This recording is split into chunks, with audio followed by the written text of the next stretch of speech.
Remember when James Cameron could make movies? I do. Yeah. I thought you liked Avatar. Oh, I hate you for saying that. View from the Gutters, episode 117.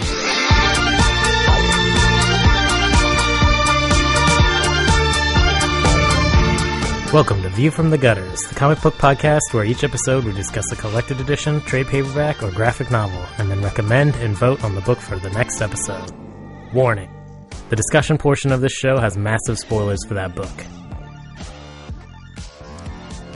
On this episode, we discuss Jason Aaron's Thor, and, to skip ahead to the recommendation section, skip to 11909. Oh, God. It's going to be a fucking banner night here tonight at View from the Gutters. Yeah. Welcome to View from the Gutters. It's episode 117. I'm Andrew Chard. I am not Andrew Chard. I'm Tobiah Panchin. I'm Kaylee Fleeman. Brant Gillihan Eddy. Welcome once again to the shit. I'm Joe Preddy. God damn it. Jumping into. Well, now that we've gotten the Age of Ultron debates out of our system, and James Cameron Yeah, we talked about out of our that, system. and Mad Max, and... That's right. Yeah. you missed a good 2 hours of recording, everybody. Sorry you couldn't be there. Is it bad that I want James Spader's All gold Ultron to, stuff. like, follow me around and be, like, my... God, like, did you... my anti-hype man? Like, he's the guy that's just, like, sit your ass down. Like, talk shit to people. Did you guys love Ultron's butt? Favorite part of the whole movie. Oh, God. Ultron his had cheeks. a nice You know what butt. Buns I of did steel. not like about Ultron? He had cute cheeks. His mouth. Oh, His mushy mouth. It liked bothered it. me. I thought- His He had mushy black- like, he had it full had, like, articulated lips. He had Yeah. like his He had, lips like, are robo-lips. And it just... And let me tell you I something. mean, I he don't can know if they could kiss. really Yeah. do it any He other looks way. like he's a but, kisser. Soft that kisser bothered with the me. I thought it would have robo. been cool if you had a bunch of like little articulated metal plates that moved like lips. Yeah, but do you know how much more money that would have cost him? At the point that you've already spent $250 million or whatever, like what's an extra couple of million for really cool lips? A lot. I don't know. I kind of Totally. like. I A felt like his mouth was approaching real, but not real, and that's what I Yeah. liked about it. Whereas, like, this Yeah. is what happens when a robot tries to simulate a mouth, kind of. Let's not get back into this. Yeah, though, yeah. 'cause we Yeah, just that's spent true. 20 minutes digging ourselves out of that hole. Instead, Like let's his talk buns. about Well, one... real quick, before we get on to anything His else, buns of thank you steel. to our Adamantium. episode sponsors, Tony Cortero, Addison Appleby, and Brian May, along with Yay. all of our other Patreon sponsors and Yes. all listeners everywhere. We love you. Yay. And We now, do. It's let's talk about Thor. Yeah. And All new Thor. The Is that lady, just technically? Lady Thor. Thor. No. Lady Thor. just Thor. It's, Goddess of it's Thunder. Thor, Goddess of Thunder. No, it's just Thor. Well, the book is called Thor. Thor, Her right. title is actually not even Thor until he tells her that she can go by Thor. Yeah. Which is in, like, the 4th issue, which I Yeah. did not catch the first time. Yeah. She's just calling herself Goddess of Thunder until then. So, anyway. But Cade is not here, and Right. he was the one who pitched this book. Yeah. So I'm Let's going to arm pull an wrestle. audible and go with Joe. Joe, what did you think about this book? It was good. You liked it? Yeah. You got anything to say about it? Odin's Nope. a dick. Odin is a dick. Yeah, but he's always a dick. I mean, he It's was... part of his actually- charm. No, he was really jovial when fucking Walt Simonson was writing him, just handing out hammers left and right and Well, I was making talking- people worthy. I was talking to Kaylee about this at work the other It's day. just like, that's a great shirt, buddy. You're worthy. Want a hammer? I got a hammer right here for you. Was it today? It was today. It was today. Yep. The Yeah. other day. Today. Like, a lot of shit has actually gone down since the last time Odin was around. Like, Thor has been king of Asgard. Yep. You've had the All-Mother. The It's become our All-Mothers. Asgardia. They've got the Congress of Worlds, like all of this stuff. And There's then a 10th Odin just realm. rolls up. Every And he's time like, I read... I'm in charge. Everything goes back to the way it was. Thor, you are now a little child who I will treat like dirt. Freya, you don't know what the fuck is going on. Know your place, woman. Blah blah blah. Like he Here's is my brother. extra cranky pants today. Here's my brother. He's going to drive the destroyer armor around. Yeah. Yeah. I just, every time I saw Asgardia or somebody said it, the theme to Portlandia started playing in my head. I'm like, I wonder if they have, like, shade-grown free trade coffee up there. The dream Fair of the- trade. Have birds on Fair everything. The Yeah. dream of the 490s are The, alive. the dream of the Asgardia. 490s are alive in Asgardia. Yeah. That's why everybody has beards. Yeah. And why their politics are so liberal Lots in of canned meat, Asgardia. or like smoked meats. And Artisanal smoked. Artisanal smoked meats and mead. pickled Everything is Locally pickled. crafted. locally meat. crafted mead. That's true. Everyone rides around on goats. Well, they That's walk true. everywhere. Well, They walk everywhere, Or but they they ride use goats to mow their Tooth lawns. Masher. I mean, that's Yeah, that's what- right. They use goats for lawn I mean, mowing. it really is. It's, MVP of Only the problem book. is nothing is vegan there. No. no, literally no, nothing. that's true. paleo. MVP is paleo, yeah. And they all do CrossFit. That's true. Except Volstagg. Except Volstagg. Well, he probably does CrossFit. Yeah. It just doesn't matter. He's It just does- like it does- disproportionately drinks enough He's really meat to in good make up shape for it. under all that. Yeah. Well, He's like the he's kingpin. like a crazy fighter. Yeah. Like, Oh, no, he Volstagg, really is. you don't get into the Warriors 3 on accident. They're not like He blew we up a have- stadium full of innocent people, Joe. You forget. It's not like, hey, we got the Warriors 2 here, and 2 just doesn't seem like enough, so we need a third. And Sif, like you're here, really Volstagg. good, So but- do you want to just be in on this? Like, we're not actually going to ask you to do anything. You'll just be like the third guy, and just don't talk to anybody. Figurehead. Okay? You're- You're the figure. No, Volstagg's like a crazy good fighter. Yeah, he totally Oh, yeah. CrossFits. CrossFit and paleo. That's it. No, he was briefly king of Asgard. Mm-hmm. That didn't last. That didn't last very long. Balder but he was did a king good of job. Asgard too, but that didn't last either. Yeah, man. He's brave. At a certain point, you got to feel bad if you haven't been king of Asgard. Yeah. We're looking at you, Valkyrie, and one other guy in the corner. Who's the third Warriors 3? Fandral Fandral. and Hogan. Has Hogan been king of Asgard? Hogan the Grim has not been king of Asgard. Has Heimdall been king? No. There's actually No. a number of people who haven't been king. There's like He's 10. not Aesir. He's Most- Vanir. Most of them are not No. king. Most of them are But not they'll live king. forever, so there's plenty of This is chances a to run statement- for office so- next time. This is a statement that is literally What made true. you king? I Most didn't of them vote are for not king. So, the last time Odin had been around was Ragnarok, or Siege. not Siege, no, the Fear Fear itself. itself. Sorry, Right? that's the Yeah. one. Yeah, he was gone after Ragnarok, and then I guess he came back, Right. and then was gone again. Yeah. He was doing Odin things, dude. Don't question him. Well, he dies, or is it that he leaves in Fear itself because My he needs impression- to be gone because then the serpent can't return, or something Well, like that? my impression is that he can't like remember. drags the serpent out into non-existent null space, Right. and stays there to keep him there. Right. I Which thought- apparently he's not as long concerned as with anymore. Odin doesn't leave, Kull can't leave either. And Loki comes during the 10th realm, which is a mini event during original sin, and it's like, hey, Odin, we need you back. And so Odin's like, okay, well, we've been here long enough. Let's. I guess I can let that guy go. He'll be Yeah. back. I mean, he only eventually. tried to kill He's everything learned his and everybody. lesson. It's cool. Which is kind of a nice hand waving, since normally when you read these books, they're like, it's only after 10,000 years that it would be enough. And then in this one circumstance, he's there for the Asgardian equivalent of about 5 minutes. Yeah. I And just, he's like, well, I guess you've learned your lesson, Cole. I feel like My son's calling welcoming. me, and I you- trust him implicitly because it's Loki. I feel like you're welcoming your traitorous brother back into the fold is like the comic book equivalent or superhero equivalent of like running upstairs in a horror movie. You're like, why would you do that? Like, clearly, no, this has never ended well for literally anybody. There's actually going to be a Secret Wars event, which is going to be an Original Sin tie-in, which shows that actually everyone in the Marvel Universe is affected by a curse where they have to forgive their evil brother, even when they don't want to. And so, some can resist it longer than others. Like Captain America can resist it because Bucky's not really his brother, only kind of a blood brother, and so eventually he tries, but yeah, they're all under kind of like a geas. Is that why Xavier keeps making Magneto headmaster? Yeah, of the- yeah. Well, and that's the thing. Like The being other 8 telepathic, times he's I'm- constantly in touch with that curse. That's just I'm constantly sure touching and fiddling with his. the brain. other gonna 8 be- times were just a fluke. Please take over my school again. I make the best decisions. Remember when I was in love with a 16-year-old? That was a good decision. Yeah. Yeah, it'll be a riveting Secret Wars time.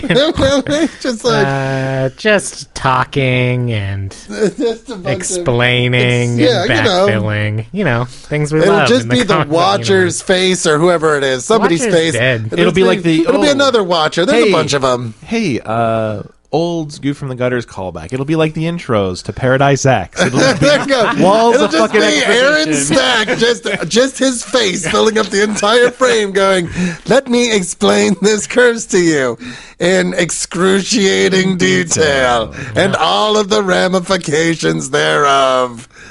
and then everybody will just shoot I themselves. still can't believe you people voted for Paradise X. You know, It felt right it did feel to right. torture everyone. Oh, just wait. I have figured out.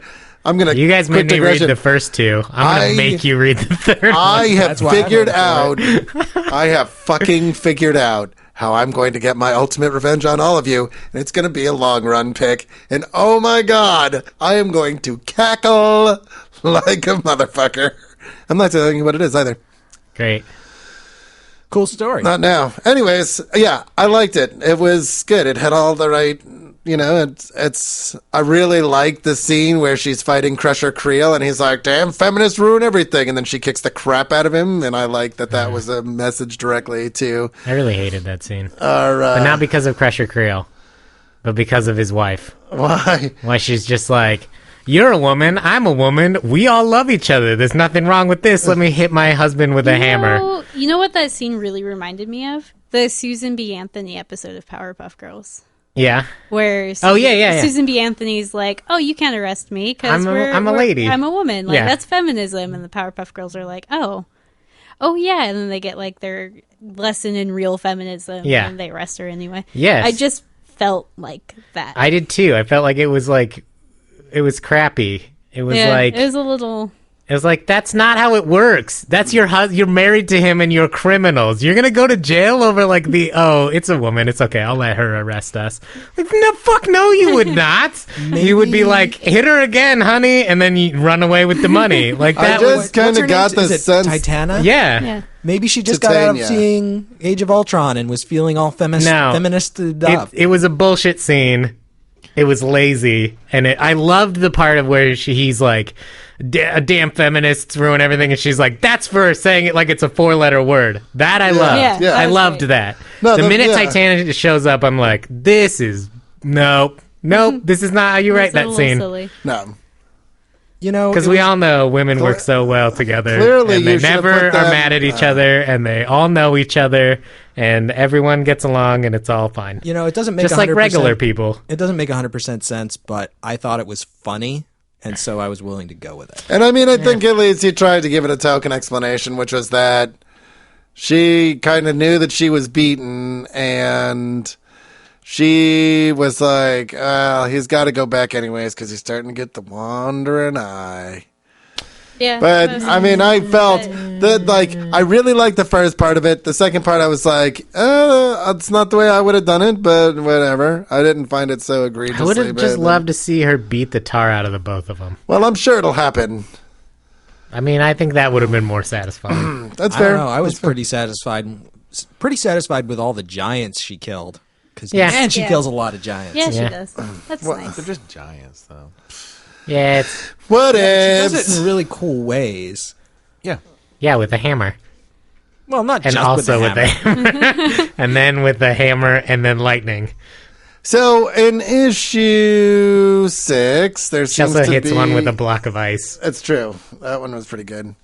After in she issue- jumps out of the head of one that she exploded with lightning. That was my I favorite mean, part. that's Yes, that was that good. all happened. Yeah, It reminded me of the scene in the anime Gantz, which is awful and you should never watch. But that's like that manga is like just the most 14-year-old boy of 14-year-old. oh boy god, books. no, yeah, It's just tits and giant monsters and guns. That's it. That's Yeah. what the whole And, book like, is. Is it I need to You'd read love this. it. no, it's- tits Haley. on giant monsters with guns? What? Tits with giant Now, monsters? there are a few monsters that are made entirely out of naked ladies. There are also naked people, and there are lots of guns and swords and people getting cleaved in half. And it's pretty It's pretty rad. pretty violent but anyways, but yeah, I thought that was great. My they were favorite just like one was when she explodes the 2 ice dogs, Mm-hmm. and she's thinking to herself, like, "Oh man, quick, say something badass." Yeah. that was my favorite one. that was good. So there's a reveal in issue 6, right? Are we all agreeing that that's the reveal? I don't know. Okay, because if it was the reveal, it was totally fucking lost on me because I Wow. haven't been reading Marvel and I have no idea who that is. Oh, Roz? Yeah, no idea. Roz- Roz Rosalind is Solomon. She's She- been in the Thor run. Yeah, so She was in God Bomb. in Is Jason she? Aaron, Yeah. no, she's not. She's in not in God Bomb. Bomb. In the epilogue of God Bomb, like issue 13 or whatever, she shows up very briefly for like a moment. And then there's the whole Malekith 6-issue arc, Right. because that's when Thor 2 came out. Right. And then he goes back to what he was doing. Right. And She's she in shows all up of again, that. and she's in all of that when Right. Roxxon is trying to take over Broxton, Oklahoma. Right, but she shows up during Godbomb stuff. Only in the epilogue. Like really? At the very, It's- very end. I mean, she's a Jason Aaron original character. Yes. Who's been in his run set a couple times before. Right. And maybe that's why the God Killer and God Bomb I thought they were okay, but I mean, Yeah, if and you go back and listen to the episode we did. I think I was pretty. But that's not. That's I think the misdirect. I think Right. everybody assumes that it's going to be Roz. Okay, so And I let's think get that- into this. I think Jason Aaron's a better writer than that. Okay. This was my question of the week for everybody was, who do you think it is then? Spawn. I think it's Al Simmons. All right. He's been broadcasting like very loudly, like, "Hey everybody, it's Roz Solomon." Like, Right. there are all of these hints that Right. it's her. Like, She's on very, the very moon. clear. She's on the moon. Although that is the one thing that bugged me, that her shield car can just fly to the moon in like 5 seconds. Yours can? Yeah. Like during the course of a conversation. Yeah, why not? I don't know. It just seemed weird to me. If they got sword tech in there, Yeah, I guess so. they stole all the spaceships from the Shi'ar but, and like, the Chitauri. She goes to the moon. Like Uh-huh. there's the whole scene with her in issue 6. Her car is there Yeah. at Roxxon headquarters. Where And just like all the Goddess of random Thunder is. kind of thought comments that she has about like, wow, this is what being a superhero must be Right. like. Or like she knows Thor, but she doesn't know a lot of Gwen Stacy. history. She kisses Thor. Like there are all of these different things that all kind of add up to Roz Solomon. Mm-hmm. So if it's not her, who is it? Well, the only other thing is there's a lot of stuff that points to the fact that it's not Roz Solomon too, Such as which is she calls it Midgard. That's her home. Why would she ever call her home Midgard? well, does The she hammer? say Midgard or does she think Midgard? she says Midgard. Because The anytime hammer. that she talks in these and thous, Yeah. like an Asgardian. Right. But her thought bubbles are very much Earth human English. But she still treats everything with like Midgard, Asgardia, like the Nine When she Realms. talks. I think when she thinks too. I'd have to go through and like really dig into it. No, I But- think that's the whole thing. Is the thought bubbles are like, wow, because she specifically makes reference to the fact that like she is getting information from Mjolnir. Like Or in the she first or second, it's like she is specifically getting Mjolnir is telling her things that she does not have knowledge of herself. Or she just says something. Yeah. And she's like, wow, how did I know that? But I know who Thor is. I figured it out.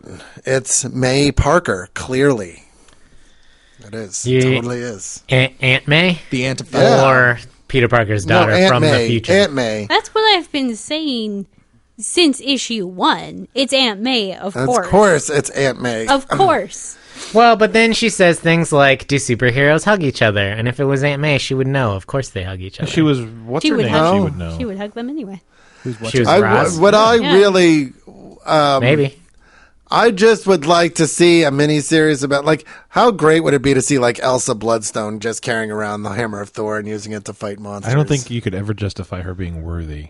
Yeah. Yeah, she's That's a pretty nonsense. Considering her terrible person. personality. Maybe if she needs to travel back in time and meet the Odin of Walt Simonson's time and just wear like do her hair really nicely and he'll just be like, "You're worthy. Here's a hammer. I think as soon gave as a she hammer walks to up, a she'll be like, frog "Did your once." father throw you into a pit of hell demons?" She'll be like, "Yeah." When I was like 3, he'll be like, "Yeah, You're- no way am I giving you this thing." He totally would. She'd just be like, "I needed to defeat this really thing, and come on, you gave it to the horse-looking dude and the frog and the guy with the beard and like 1,000 other people." I mean, All come of the on. Thor Corps.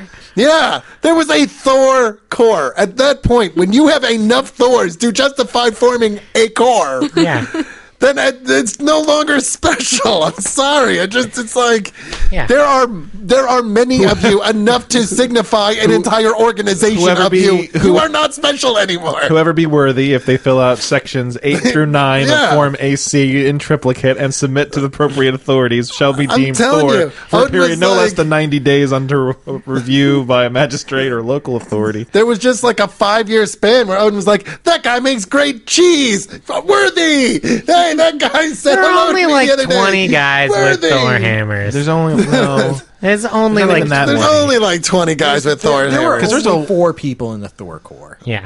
Yeah, and they were all the people that he already had made Thor. Yeah. Like the frog was Thor, wasn't it? Yeah. Yeah, well, originally the frog was Thor, and then later there was a new frog Thor who wields like a little sliver of Mjolnir that's frog-sized.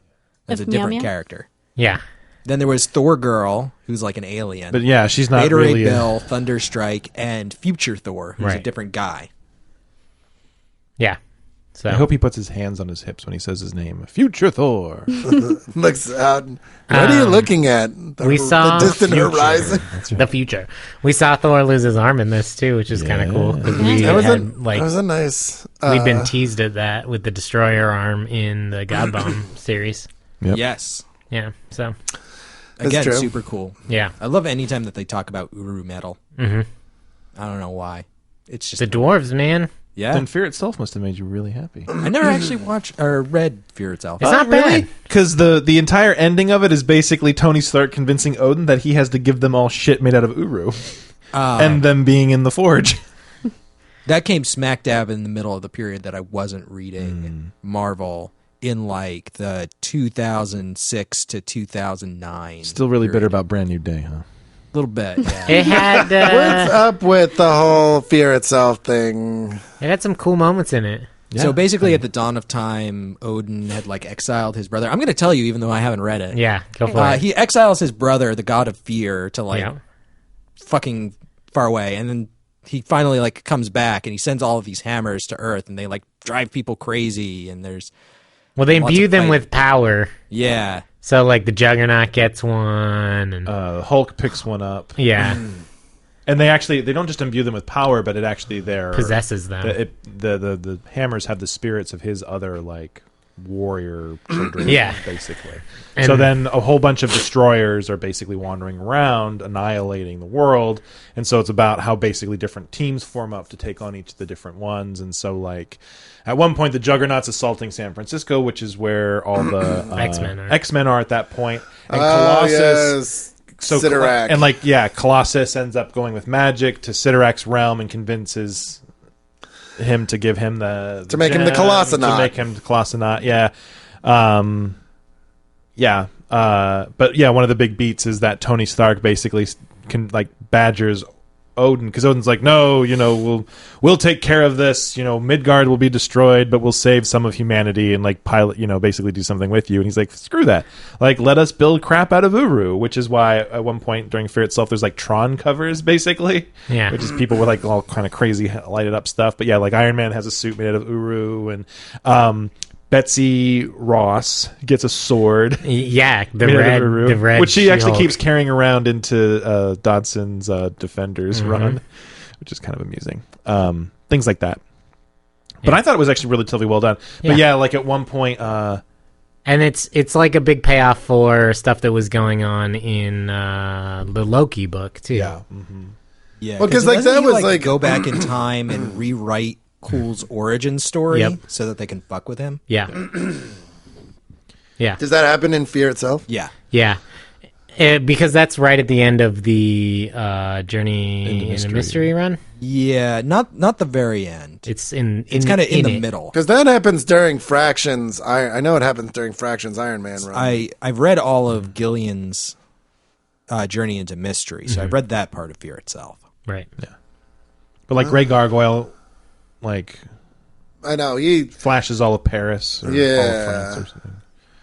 Yeah, so like there's all kinds of like big earth-shattering stuff, and there's just some interesting character beats, and I felt like it was one of the better attempts at cohesive, like crossover books. Although there's still some fluff. Yeah. So anyway, It was a Marvel event. Yeah, I mean, It happened. So he has a list at some point in the series of names he's crossing off. Yeah. right? Yeah, it's issue 5. He talks to Lady Sif. Lady Sif. He assumes it's not Lady Sif. He assumes it's not the All-Mother. Well, but He- the All-Mother and Thor have a conversation face to face. But the All-Mother is 3 people. Right. That's part of So that issue. He assumes it's not his mom. That's not Freya. Well, even the All-Mother's not really his mother. No, but I'm saying he assumes it's not. Well, Freya. also we Freya. see Freya talking to Thor. Yeah. Right, so it's not Freya, but the All-Mother is 3 women. Right. One of whom is Freya. Is that correct? Yeah, the Yeah. other Is two it? are, I think, Frigg and Kelda. Right. He makes a offhanded reference that it might be Valkyrie. He has the name Jane Foster on the list, but he crosses it off because of cancer, Right. which it still very much could be. So He's also Oh, got yeah. Lorelai, Amora, Carnilla, Angela's Angela. on there. Kelda, his Tana sister. Nile, and Loki. Oh, Yeah. yeah. Probably And- Loki. It's probably. Oh my god. Aren't you excited for it to be Loki, Kaylee? It has to be Aunt May. I I think really would seriously. I would fucking quit my job. I would go to New York. I would fucking find whoever came up with that and just kiss them all over their face. I thought that was going a different place, Yeah, but me too. there you go. No, because I'm Quick, like, you have time for the before first you time drink. in like 50 years, You I don't. feel like Aunt May actually added something to a fucking story. Oh, Yeah, I said it. okay. Come at me, fucking Aunt May fans. I'll I fucking love take Aunt you. There May. are no She's Aunt May fans. That's true adorable. because she's useless. She's adorable. Oh God. If it's Angela, Jason Aaron has just been ignoring what's been going on in the Angela series, and I don't think that's. that doesn't seem like he would. It doesn't seem like something he would do. Is I just the whole that whole thing fact is so that- weird. I mean, I just don't. I'm like Angela was not. Angela was not cool when she She's was cool in now. Spawn. It's just good, but I can't. It's very hard for me to get away from that. It's like if you Read the book. It's Did like you read it? Going to a restaurant. Did you read it? with somebody, and then that person like No. does Did you read something. it? You just got mad. No, I didn't even know it was a thing. But I can't rap. I don't want to read it because of what I associate. Yeah, it but with just it. try reading it. I probably It's won't. good. I won't but I'm not reading anything right now except shit for this. Yeah. It's good. It's like Angela, she crosses over with Guardians of the Galaxy first, where she goes toe-to-toe with Gamora, the most dangerous woman in the universe. And they have That's like her full superhero name, by the way. Yeah, they have, which I'm still disappointed they never call her that in Guardians, the movie. They reference her. And they never make it seem like she's the most. Well, yeah, dangerous but woman. they, Those two things you have bother to keep me. in mind that Bendis has been writing Guardians of the Galaxy and driving it into the ground. No, I mean, but he wrote the Angela issue where she showed up. Bendis did. I'm talking about the movie. They never call her that. But they call her that in the lineup, don't they? Yeah. No, nah, they just call her a very an very assassin, dangerous assassin. daughter of Thanos. That's what they call her through the whole movie, which is upsetting because she's the most dangerous woman in the universe. But she has like a sweet knockdown, drag out fight with Angela where they basically are both like, all right, cool. You're basically my equal. Like, we cannot defeat each other. Angela finds out that she's not actually an angel, that she's Asgardian, but she was given to the 10th realm to be trained as like an angel assassin. And then she's not exactly what happened, but okay. it's I mean, more or They less. stole her. They stole her. More or less. Although it's implied that Odin knew about it. well, he knew that they stole her. Yeah, but it's implied that he didn't do anything about it afterwards, which is why she helps them steal the heir of Asgard, the baby. In the Angela ongoing. That's not how that all went down. Yeah. No. She steals the baby she from steals the Asgard. baby. Yes. But you're changing the context. Like, that was after a whole bunch of shit with wars going on between Asgard and Heaven and just Right. all this crap. But she steals the heir of Asgard Yes. because of events that occur between Odin and Heaven. Right. Yeah. Well, because she finds out that the baby is going to destroy the universe Maybe. because it's got the spirit of that big fire demon in it. Surtur. Surtur, yeah. Yeah. It's got the spirit of Surtur in it, and it's going to destroy everything. And she's like, I have to save the baby by getting the spirit out. And she does that by kidnapping it. She pulls a cable. Yeah. Yeah. And like Thor and Loki are running chasing her all across over the universe. The universe. It's a rad series. I'll check it out if we pick it for the show, but because I have to read comic books for this, reading comic books for my own pleasure is something that just is on a back burner. Between work and this, I have very little time to read things because I also want to play video games and sleep. You can definitely put off one of those things. Yeah, you don't need No, to do I all of can't. that Need to stuff. sleep. Just comic books. Arkham Knight's not out yet. You don't need to play video Yeah. games. I need to catch up. I need to replay everything. So that... Oh, yay. I want to talk about what's his butt? Dark elf guy. Malekith. Malekith. Thank you. My brain. I want to talk about how much I love Malekith in this series. He's good. He's such an awesome schemer. The placeholder for Loki in this And book. his interactions with Dario Agger are so much fun. Yeah, the only thing that I really liked him too. saddens me is that when I see his character design in the comics, I really liked the way Destro, Doctor Who, Eccleston like portrayed him and his look, and he's a little bit more like elfy and less like He's stoic. way more elfy. In this. way more elfy and way He's more an like elf. Well, yeah, I know, but I mean, I more get fantasy elf, less space. Yeah, I get what you're saying. Is like, I mean, in the movie, it was part of my problem with the Dark World. Is like they really want to stray away from the fantasy elements. Like, there's that one scene where he's on that other world and they're fighting against like the giant guy, and he hits him with the hammer one time and he goes down. And I feel like more of the movies should feel like that, but they really want to play up the like cosmic element of Asgard. Yeah, they're playing up the sci-fi part. Right. But they already have like cosmic and sci-fi stuff with Guardians that I feel but they like, didn't. So maybe now veering into Ragnarok, we'll see more of the fantasy element. I hope so, but I think that's why they downplayed the fantasy elf nature of Malekith, because the idea of dark elves and light elves is very like, traditional very fantasy, very high fantasy. Yeah, and there's a realm of dwarves, yeah. I just kind of liked their design in that whole film. realm. And I just like I David, like him David. I was about to say David Tennant. Yeah. Christopher God. Eccleston. Christopher Eccleston. I love Eccleston. And I Although thought it's the movie hilarious was to me fine. that you think of him as Destro. Well, he is Who's Destro? What? from GI Joe. He was in the first GI Joe movie. He's in the. I don't know anything. Just, it's I don't know like- anything about GI Joe. He was Destro Sorry. in that they called him Destro, but Did he have the aluminum foil face? no, he didn't. Well, Then he wasn't at really the end he Destro, did. was he? And Cobra Commander, just that movie. Wow.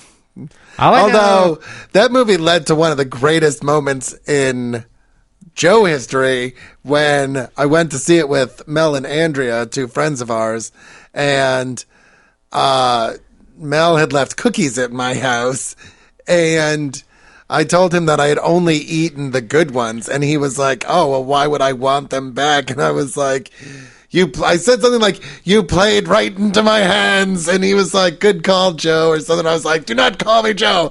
Call me the Cookie Commander." Or something. It was fucking great. Wow. Yeah. It was awesome. Stop. You go to cookie jail for a year. You think you get to be cookie commander. I was Cookie not how Commander then. That's promotions how I work. ended up in Cookie Jail. It's not how it works. The only thing you know about Cobra is when Toby told me the story of Cobra Commander getting killed and then Bob took over. Fred. Whatever. Fred 7. You know what? They're all the same name. They actually are all the same name. That's the whole point. They have the same. They're all named Fred, and they Yeah. all get plastic surgery to look the same. Yeah. And they have one wife. And Yeah. they switch in and out. Wow. That's weird. Like It's the super weird. Prestige. Yeah.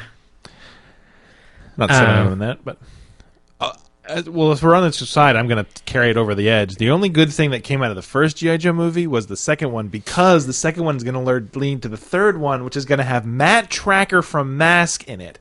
And if they Oh my fucking make a God. Mask movie, I will fucking go insane. That would be awesome. That would be incredible. I would What's- go and see that movie no They're matter the Mask- mighty okay, power so- that'll save the day. Yeah, first of all, if you have not heard this theme song, listeners, go to YouTube and MASK theme song. It is amazing. I break out laughing every time I hear it because it makes me so happy. So anyway, it was an 80s cartoon series about two paramilitary organizations that basically had transforming vehicles and all wore helmets that had superpowers. And ostensibly, all the good guys used like illusory-based powers, and all the bad guys had like things that like blew shit up and did bad things. But like Matt Tracker was the leader of Mask, and his car like could open up and fly, and like the guy who was on a had helicopter, gull-wing doors. yeah, that had like, rockets in them. and it had rockets in them and stuff. So the rumor is, Matt Tracker has pretty much been confirmed for G.I. Joe's 3. The rumor is that Hasbro is trying to make a cohesive world for their movies too, and my Mask may God. be the bridge between the Transformium metal in the Transformers series and the G.I. Joe series, where basically the Mask will be an offshoot of G.I. Joe that gets Transformium vehicles and drives around and does their shit, which will be epic. I will approve on one condition, which is that they introduce a distant future in which the Mask hologram technology becomes the basis of the Visionaries. Yeah. Oh god. Knights of the Mystical Light. No. Here. Oh my Beautiful. god. Oh, it's Don't not play gonna- that. Okay. I No. do not want to get content ID matched when this goes on YouTube later. If you play less than 10 seconds, you're fine. No. And it's not worth it. It's not worth the Just experience. you can look it up on Just YouTube. look it up it up on yourself. YouTube. It's amazing stuff. But Because, that is a you beautiful know- thing. And I just want everybody to know that when Brant started talking about that, Chard's eyes bugged out of his head. Sounds crazy. It was the 80s. I mean, I know that. Everything on Man, Saturday morning everybody, was crazy. there was a fucking motorcycle that turned into a fucking helicopter. It was awesome. And it was a Camaro that turned into a plane. I've seen GoBots. It was the snow, but No, you it's could drive. different. No. These It are was- like no. vehicles. Yeah. Not- It Really? was super cool. When are they coming out with a Digimon movie? That's what I need. They have sure there have Digimon been a movies. ton. Kaylee I brought, need a brings good- the mood down. Sorry, I need a good Pokemon? Digimon movie. I'm not familiar with this Digimon. Yeah. Shut Pokemon. up. They're It's called digital Pokemon. monsters. Digimon. They are the great. Oh, champions. what was I listening to? I was listening to a podcast. You guys are going to talk today. about shitty cartoons? I'm going to talk about shitty And- cartoons. They made cartoon movies of Digimon, and apparently they're not bad. Paul F. Tompkins does a podcast called the Dead Authors Podcast, where he plays H.G. Wells interviewing dead authors, and he was talking to Horatio Sands doing Cervantes, and they were talking about the characters that dress up on Hollywood Boulevard and like downtown Los Angeles, and he was saying that they should unionize, and Paul F. Tompkins as H.G. Wells goes, you know who they should all get behind, and he's like, who? And he goes, Pikachu. Everybody loves that. But it was just hilarious hearing him do this like English accent and this very proper like, I'm H.G. Wells, Pikachu. It was good. You should listen to it. It's good. All right. Thor? Yeah, Thor. Hey, it was good. I down. want to talk a little bit about the art because I think the I art is also- The amazing. art Talk was about the art. pretty. It was great. super good. It There was were, nice. I think, 3 artists who primarily worked on the series. The main artist was Russell Dauterman. And then there was a guy who sat in for like 1 issue, and I'm looking did it up issue real Is quick. that his 6. credit? Is that his credit Well, was on the issue guy who 5 sat it in for was George issue six? Molina. Oh, yeah. And then I think on issue like 3 there was another guest artist. But they were all really, really freaking good. Like, I don't know. The art just worked for me on such a awesome level. And of course it was Matt Wilson doing the colors. And he's always great. Very vibrant. Yeah. My only real complaint is that occasionally, like when Mjolnir is flying around and there's lots of shrapnel flying around and the page is just filled with all this crap, like I couldn't quite track everything that was going on. Well, I think though that in certain panels you're supposed to feel that way because she has no idea what's going on. Like nobody has any idea what's going on because Mjolnir's never acted like this before. Yeah. Like we've seen Thor throw it before and like smash things, but it's never kind of taken off of its own accord and just kind of spun around and kicked the shit out of things. Which is one of the things I liked about this is the fact that she clearly, as Thor, clearly has a different power set that's based in the same power set. But like when we talk about legacy characters, this is the kind of shit we're talking about. Like, yeah, it's cool to see somebody step into the boots of your favorite superhero, but what makes it real, what makes it legacy, is they discover a different aspect of the power. Yeah, every Green Lantern uses the ring differently. Yeah, Wally ran differently than Barry did. When you watch, I love the Batman and Robin that Grant Morrison wrote when he's talking, when Dick is specifically talking about how weird it is to learn to fight with a cape again. You know, Yeah. like I just it's those subtle differences that make all the difference in a legacy character. And I think Joe's right. I think that's what makes part of this work for me, is because Mjolnir moves differently. She calls the lightning differently. Like, I don't know. It just feels like different enough, but similar. I did want to talk about this actually in a little bit more depth, because I was watching PBS Idea Channel today, which I love. And they were talking about Thor. And specifically, he was talking about this issue of identity. Because other people have picked up the hammer of Thor before. Right. Beta Ray Bill did it. Eric Masterson did it. And they got the power of Thor. They got some of the appearance of Thor, but they didn't become Thor. Right. And this Thor is Thor. Right. Like, she is Thor. She has his powers. She has his identity to an extent. And I was curious to know what you guys thought of that kind of weird blending of Thor the person with Thor the superhero identity. Because when Kyle Rayner became Green Lantern, like, he didn't become Hal Jordan. Right. No. Well, He but became again, Green Lantern, and so they're treating Thor not just as a name, but as an identity. right. Well, That she is taking up. Yeah. this is how I work with a guy named Thor. You work with what? I work with a guy named Thor. It's pronounced Tor, and he's from Denmark, so it's weird because I find myself either talking about Thor and Thor who I work with, or Tor who I work with and Tor the comic book, and it's very difficult to keep them separated.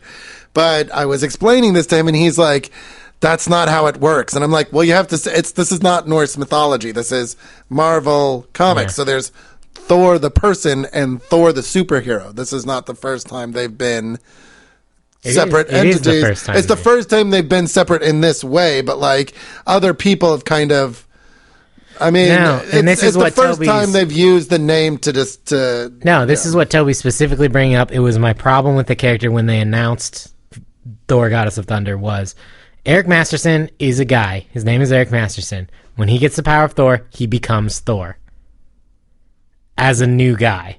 But he doesn't have the memories of, like, they're two different guys. Right. And then when Beta Ray Bill gets the power of Thor, he just gets the power of Thor, which is what the hammer... And a cool Thor outfit. Right. But that's what picking up the hammer gets you, is the power of Thor, not the name of Thor. What do you pick up to get the power of love? When Eric Masterson picks up the hammer, He becomes Thor. no, he becomes he's Eric Masterson. with Thor. He With the calls power of himself Thor. During Operation Galactic Storm, when he is running around like doing stupid shit, they're like, "What is up with this new Thor?" Like, and it's because he's still like, "Blah blah blah, blah I'm Eric Masterson."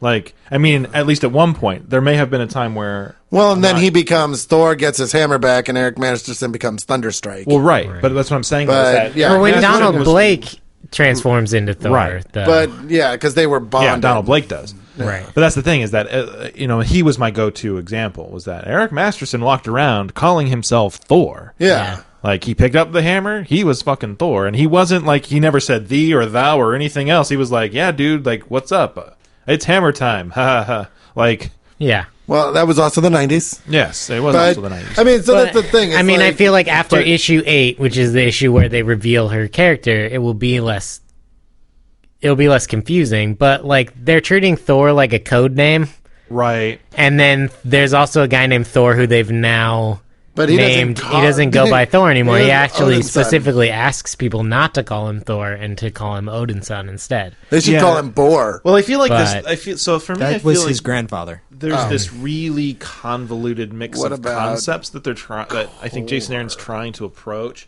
and unfortunately, I Sure. think part of it is getting caught up in the pageantry of like new character, mystery about who the new character is. Like, I think there's a lot of interesting road to hoe in the concept of Thor saying that is no longer my name, as a direct reference to the fact that he's no longer worthy to wield the weapon that he has. And so if he comes along and says, you're Thor because you've got my hammer, that's at least a different set of circumstances, because every other time that somebody's picking up a weapon that's imbuing them with his powers, he's gone, right? Right. Like, it's never a time where he's like, here, Eric Masterson, I'm done being Hey, Thor. hold on to this for me, buddy. Yeah. So, Right. so I mean, And also the fact that he lost his book. right. Like, there is no book called Odinson out there in which we see this from his perspective. Right.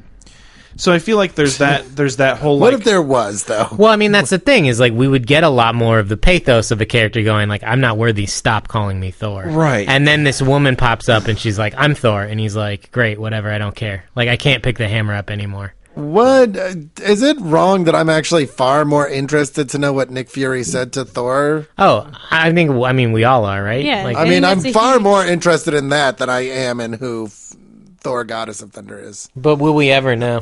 yes.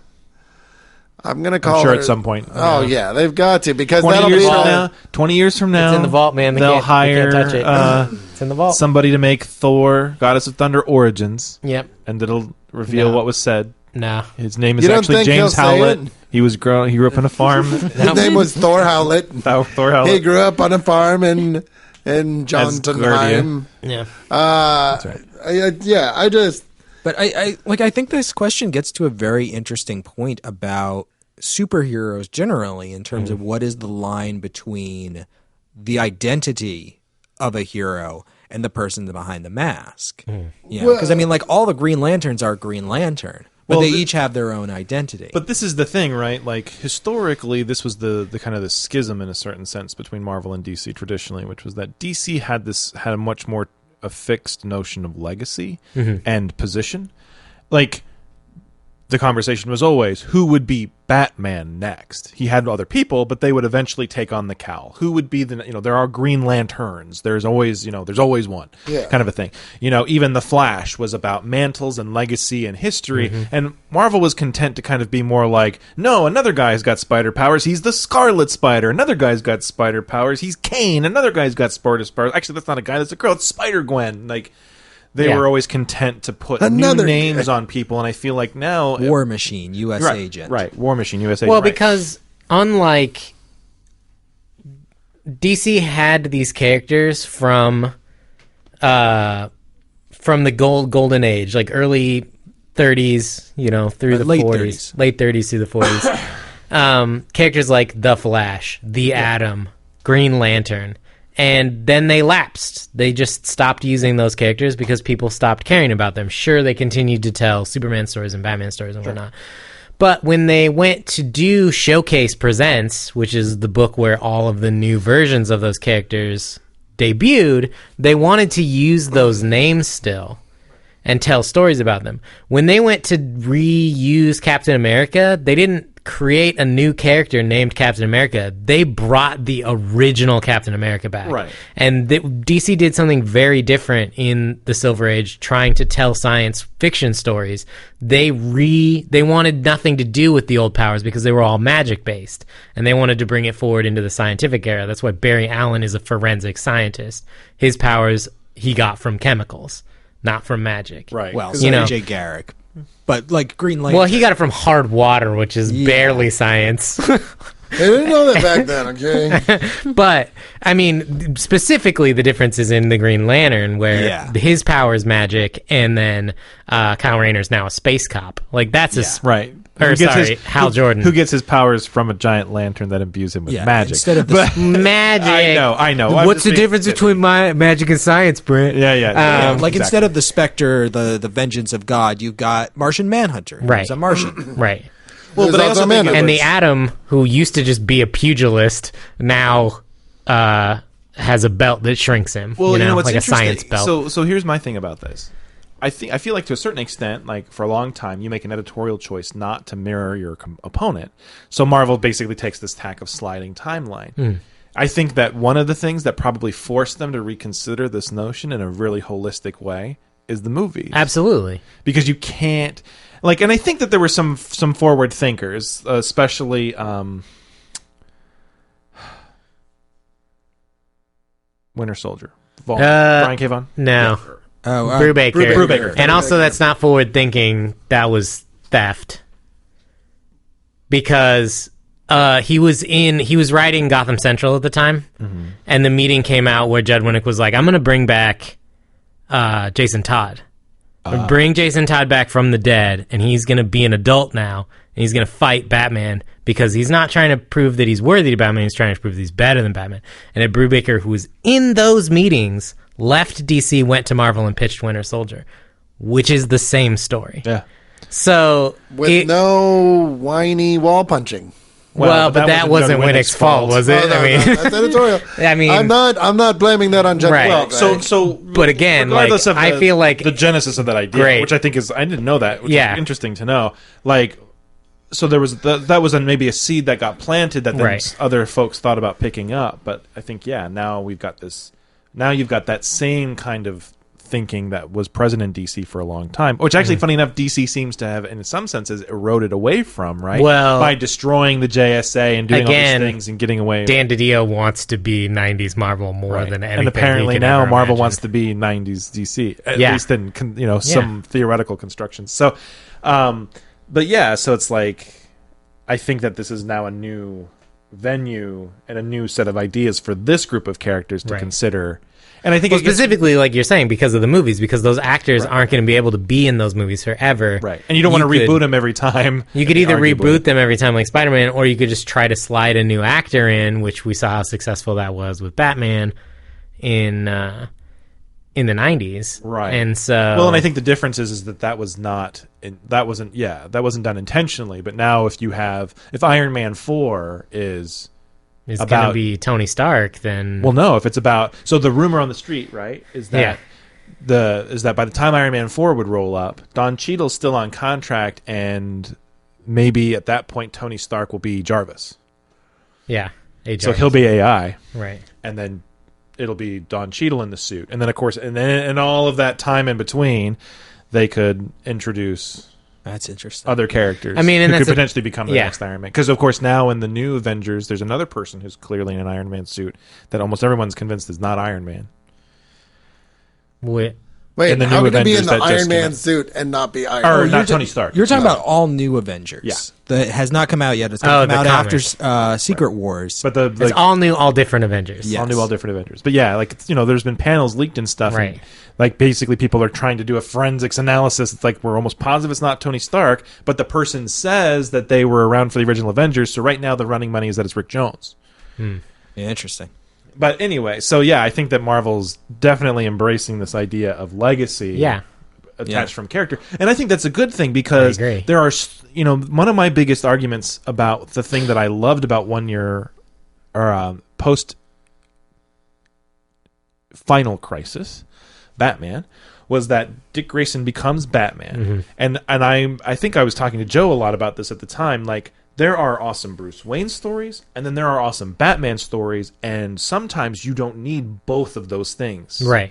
Like, Yeah. there's a great beat where basically Two-Face is fighting Batman, and he's like, "You're not the person that used to be in that suit because you're the kid. I know who this is because you're rolling around and you're jumping, you're having fun." Yeah.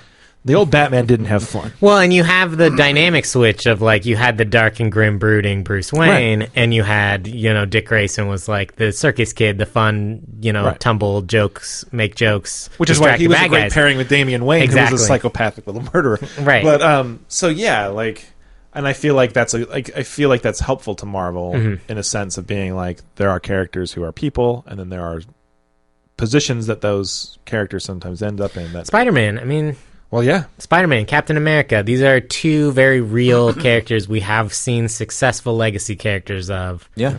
In the Marvel universe, Well, with Miss Miles Marvel. Miss Marvel is the first for a female character, but you have Miles Morales in the Ultimate Universe, and you have two Captain Americas. I think the thing that makes the female Thor complicating as a concept is that because for so long Peter Parker and Spider-Man are two different things. It'd be weird if somebody dressed up in the red and blue suit and was like, "I'm Peter Parker." Well, But right. That's what. And again, That's the point that I'm getting to Right. is the sense of identity. The character that the new Thor most closely reminds me of is the Fawcett Comics Captain Marvel. Right. Because there was always this question of, does Captain Marvel replace Billy Batson? Are they two different people who share thoughts? Are they one person? Right. Like how much of Billy is actually in Captain well, Marvel? in Miracle Man, they would go into that heavily, where at some point the man who was the Billy Batson character, and this is in Alan Moore's run, he and the Miracle Man character basically have a conversation, and he's like, "Look, I don't need to be here anymore," and he gives up his humanity so that Miracle Man can be Miracle Man all the time. Right. And that's like, I mean, that's very much playing on that idea of are they the same? Like how much? Where does one end and the other begin? And in this, it's like I feel like Mjolnir is imbuing the speech upon her, but she, via the thought bubbles, it's made very clear that she is still outside of Thor. And that's the thing, is that during Straczynski's run on Thor, he has Doctor Strange imbue a large portion of the what is at that point the Thor force into Mjolnir in order to fix it. And I think it's that. I think that they're actually calling back to that, and that's going to turn out to be the thing that's within Mjolnir that's making her not just have the power of Thor, but become Thor. Right. The fact that he has invested that power into the hammer, and that it is a part of him. And so when she takes on the power, she doesn't just look like Thor. She is Thor. Right. She is taking that identity on bodily, and that in that state, she is a combination of both whomever her secret identity is and the person of Thor. Right. I mean, and I guess we'll see how they explored that, because if there's a physical transformation like Thor to Donald Blake, because she does make that comment when she first picks it up. She's like, oh, this has physically changed me. Oh, I'm wearing a mask. That's probably good. Like, you know, kind of in the same vein that She-Hulk and Jennifer Walters have a very distinct, but although that's the opposite, right? Like, she is clearly herself in either form. It's just she. Yeah, I mean, it is definitely more akin to the Donald Blake hits the stick on the ground, becomes Thor. Yeah. Like magical girl transformation Well, we'll see. that he goes through. I mean, that's the question, I guess. Oh, no, my God. because she specifically is afraid of transforming back into her former self, because people will know who she is. Like when she's away from the hammer long enough, she's like, I'm starting to lose my power. What if the hammer just created a body for itself? That's not what happened. I mean, we see a Stranger figure. What if it just we picked see a itself figure up? Doesn't fucking matter. shrouded I've walk seen up it to before. the hammer. I've seen it before. And when I'm right, I'm gonna fucking laugh at all of you. What if it picked itself up, Joe? Yeah. Could it? I'm worthy. I'll pick my fucking self up. None of y'all You gonna leave me on the motherfuckers are- goddamn moon? I'm not staying here. Also, I just want to point out that the statement, how much of Billy is in Captain Marvel, much, much less creepy than the reverse, which is how much of Captain Marvel is in Billy. I just wanted Only to point because that you're out. deciding to phrase it in a very specific way. It's gonna be Bucky. Bucky is the new girl. Bucky. Bucky's out in space. It's man. clearly triathlon. No, Earth 2, or Parallel Earth Bucky. It's a girl. It's Bucky. Counter Earth Bucky. Yeah. Yeah. No. I was implying that when Bucky picks up the hammer, he becomes Girl Thor. I mean, I just... Does that make him I guess maybe trans? it's... Maybe Gender Or fluid. by gender fluid. There you go. That would be. bigendered. I don't... I mean, that's basically what Gender gender fluid. fluidity would be. Whatever. I think that would actually be a really interesting story.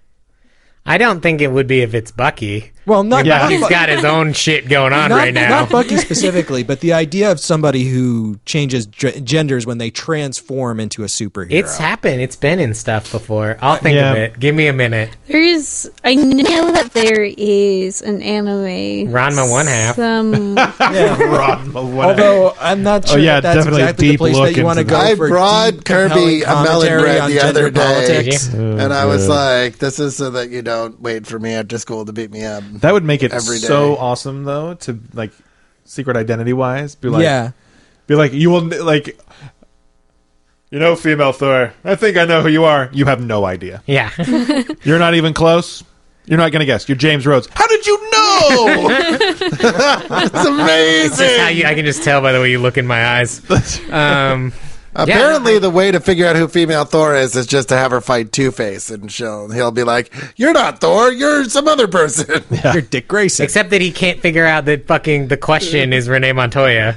Well, That's you my know. favorite part about the Rucka Run is that like he cannot put it together that this is the same person. Yeah. Love it. Well, how could... I mean, the question doesn't have a face. Yeah, but- Renee Montoya has a face. Yeah.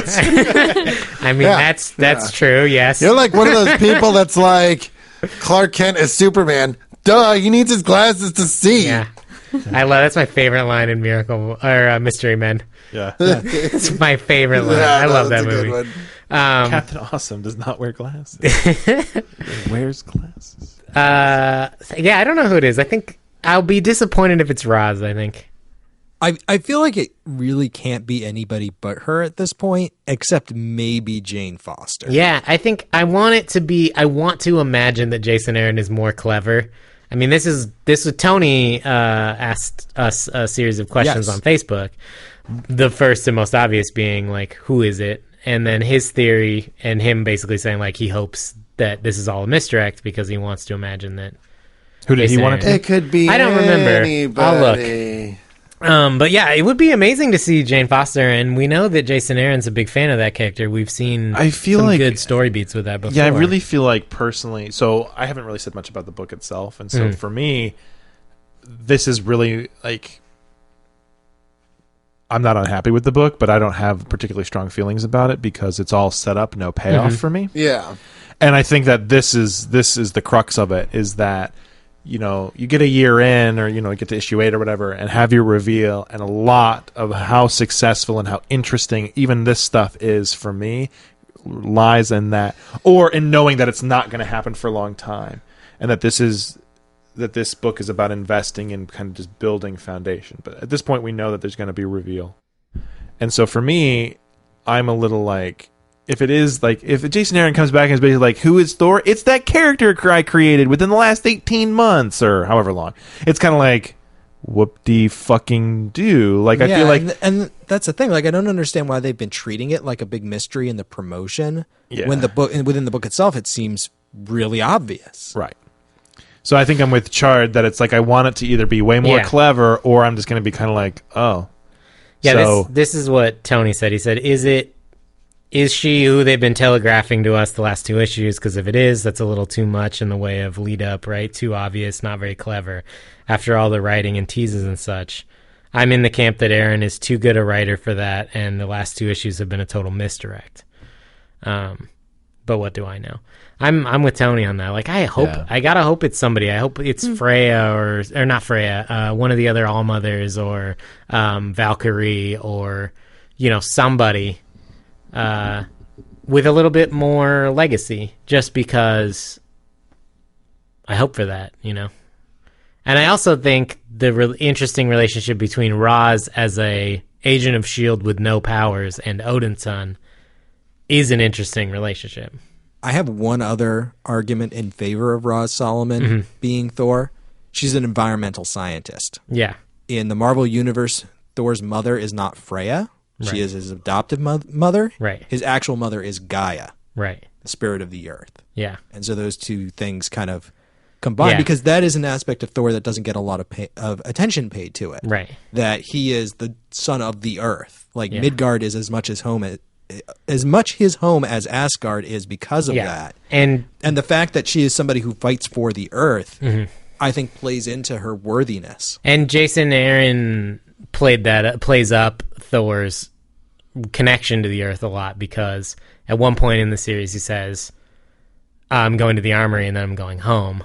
Right. And Odin says, like, oh, we'll meet you in Asgardia, and Freya's like, that's not where he's going. Right. I don't know. Yeah, and there's still future Thor stuff happening, like, in the ongoing Thor stories. I'm not sure if it's in this series or if it's in Loki, but there's, like, things going on with his granddaughters, the Girls of Thunder, and them, like, rebuilding the Earth in the distant future. That was in the annual. Yes. Why is that not a comic book? I would buy the shit out of a comic book called The Girls of Thunder. Yeah. And there are some people who think that one of them might actually have come back in time to become Thor. Right.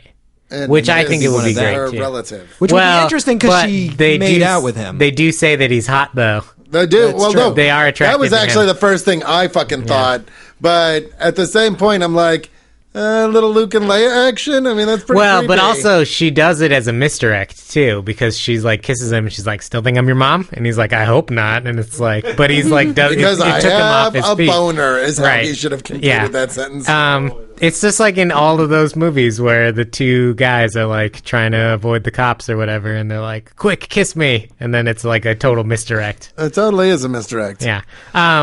Yeah, I would love to see it be one of his granddaughters because I think that would be awesome. And yeah, that story in the annual, the first story where the granddaughters go into the library, open the book, and are like, let's help fix Earth, right? Because Earth grew up after the battle with Galactus, which happened in the fourth trade of Jason Aaron's Thor series, where Galactus comes to the desolate Midgard that we saw at the end of the God Bomb series, and Galactus is like, I'm gonna eat the planet, and Thor's like, nope, not while I'm still here, and fights Galactus, and it's fucking awesome. So if anyone hasn't read that fourth volume, it's at one point outstanding. Galactus punches Thor so hard he flies through the entire Earth and then hits the moon. Yeah, it's sweet. And then at the end of that story, basically Midgard stuff grows again for the first time in like 10,000 years. And so in the annual, the daughters of Thor, or the granddaughters of Thor, choose to create some life, and they make like Avatar The Last Airbender amalgamation animals because they're working out of books. Zebras with butterfly wings, and flying sharks. They're close, but and it's actually, I love that story. Oh yeah, transitioning that whole annual was great. Into the annual. Did you guys read the annual? I didn't get a chance to, no. With the Noelle Stevens Lady Thor, Goddess of Thunder story? Yes. The one where she's with the Warrior 3. Yeah, and they're like, prove to us that you're Thor. I love that. I thought that was just amazing. love them. Yeah, I just want that to be the series. Like, it's her and the Warriors 3, like, having ventures. Yeah. Well, and again, I love Jason Aaron's attachment to Midgard in this series, but every time I read a Thor book, I just want more of the Nine Realms. I just want them to be out there doing stuff. And the one time they went to the Nine Realms in Jason Aaron's run felt shoehorned in because it was the Malekith arc, and it just didn't feel right. Yeah, but it felt shoehorned in. I want team-ups with Thor and travels through the Nine Realms. Like, I want Ms. Marvel and Thor to go hang out in the 10 realms. Like, I think that'd be awesome. Like, that would actually be pretty cool. I just think that would be so cool. Ms. Marvel or Captain Marvel? Ms. Marvel and Thor Goddess of Thunder. Okay. Like a super lady team up. Buddy cop movie. Yeah, but one of them's a 16-year-old girl. Who's just like, oh my God! Oh my God! So, like, selfies all the time. And just having a ball in the 10 realms. Like, I would love to see that. But yeah, I mean, I want more 10 realm stuff. So that annual was really fun. To see the more godly, mythic elements. Oh, maybe post Secret War, you'll get all kinds of stuff. Tony like that. also asked us a couple other questions, which I'll now read. Blah blah blah blah blah. Oh, I've heard and read conflicting things in the last couple months about the post Secret War state of this book. What's the scoop, yo? Do you guys know? I do not know. No I don't idea. either. I know, but I've been sworn to secrecy. I catch some spoilers, but I don't go looking for them. Yeah. So I only know it if it happens to pass under my radar. Well, so and I think part of the confusion is like Thor, Goddess of Thunder, will still be a thing because she's in the new Avengers. Yeah. She's in all new, all different something Avengers. else too. She's going to be an all new, all different. She's also going to be an A-Force. Right. And Which her is a own mini. Yeah, so Is she'll it a be. mini? It's a Secret Wars tie-in. Oh, is it? Okay, I think thought so. it was something coming out of Secret Wars. Maybe it is. Maybe I'm wrong. But Maybe I'm wrong. It has Secret Wars on the cover. Okay. A-Force? A-Force is the all-female Avengers team. Yeah. Right. From throughout the multiverse. Right. Yes. Right. So. My understanding is that if A-Force does well and it's mini, it will lead to a full series. Like they're I hope so. poised for that, Yeah. I guess. And then what I've heard is that basically there was a rumor that because she'll be more in those team-centric books, that they'll handle a lot of her primary characterization there, and then that Aaron or someone else might come out with an actual Odinson book. Right. But yeah, that's all subject to change. And I think that part of the confusion about that is that there are writers and editors who are still being like, yeah, it could be maybe because they haven't settled on their full stable of books. Because they're seeing what folks gravitate towards in Secret War. Well, and again, if Secret Wars comes out and it's 2 months before we get a Thor book, like, that's not the end of the world. It gives them plenty of time to breathe after that and try to figure out like where things are going to go. Yeah. So I'm not surprised we haven't gotten an announcement because solicits only happen 3 months in advance. Right. So they don't have to lock it in yet. So. And then, of course, I'm sure that one of the things that is probably being contemplated in the background is how long will there be only one hammer and will they give one of them another hammer or like blah blah blah? And then make the Thor core? Well, there's the book Thor's. Because another Alrighty. rumor that I read, and I don't know if this was somebody speculating or this was actually based on something, is that of course there's multiple universes, Right. so there could be multiple Mjolnirs. Yeah, I mean, Wow. we already have the hammer of Thor with 2 R's that you can only lift if you're unworthy. Right. So there was at least one blurb I caught that maybe the solution to this whole thing is that at one point another Mjolnir shows up and then there's literally 2 of them Yeah. post Secret War. Yeah, it's not like they couldn't just make more. Yeah, I mean, come on. They got dwarven forges and stuff. Well, they made Beta Ray Bill his hammer. Yeah, Stormbreaker. Yeah. But I think it's implied. I thought it was implied in Fear itself that part of that whole process of doing all of that, they basically tap themselves out in a big way. But I'm sure they can hand wave that. Yeah, I mean, in a new continuity coming out of Secret Wars, literally anything is possible. There's a couple more questions from Tony. Would a meal containing goat meat repel Thor in the same way that a meal containing cat or dog meat would repel you or I? Toby answered that one. I did answer that, and the answer is no, because one of Thor's traditional mythological things was he had 2 goats that carried around his chariot, and he could eat them. Right. And then in the morning, he'd like put their bones inside the skin. Right. And like when the dawn came, they would come back to life. Yeah. So he could eat his goats every night and then resurrect them That'd be an every interesting morning. relationship to have. Also- to your friends. So When- I have to imagine that Thor really Yeah. likes the taste of goat. Also, since when has cat meat and dog meat been repelling? It's delicious. Yeah, I mean, keep in mind that there are plenty of people who are friends with. I mean, my mom talked about growing up on a cow farm, or on a farm with cows, and being friends with the cows, then killing those cows and eating those cows. Like, it's a relatively more modern notion to be like, oh, I would never touch this animal. It's also societal. I mean, there's other places in the world where Yeah, I mean when your choice is killing and eating an animal that you've raised by hand and may care for quite a bit and starving to death, most people are going to kill the cow. Yeah, although I Sorry, think he's trying vegetarians. to. I think he's trying to tap into more of like a casual Sure, relationship with a sure, certain sure. kind of. Yeah, I mean But most people raise chickens Yeah, and have them most as pets Americans and aren't going to stuff. eat cats or dogs. Like it's Missing just out. not. But they'll eat their potbelly societally pigs. or Missing smile out, upon. man. How do the Thors plural get their hair to do that? Magic. Vidal Sassoon. What are the chances we will eventually see current Thor, whomever she may be, in the MCU? Because I very, very, very muchly want that to happen. Depending on how Same. successful that she continues to be, I think that when they eventually replace Chris Hemsworth, and I think they will, they're Well, more yeah. likely to go with a woman than with an Eric Masterson. Yeah.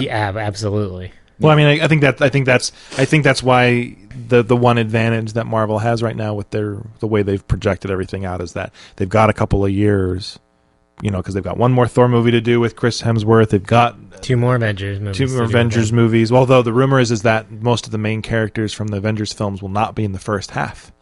That most of the characters in the first half of Infinity War will be the Phase 3 characters and or the Defenders. Yeah. And that the main staples from the previous 2 Avengers film will show up in Part 2.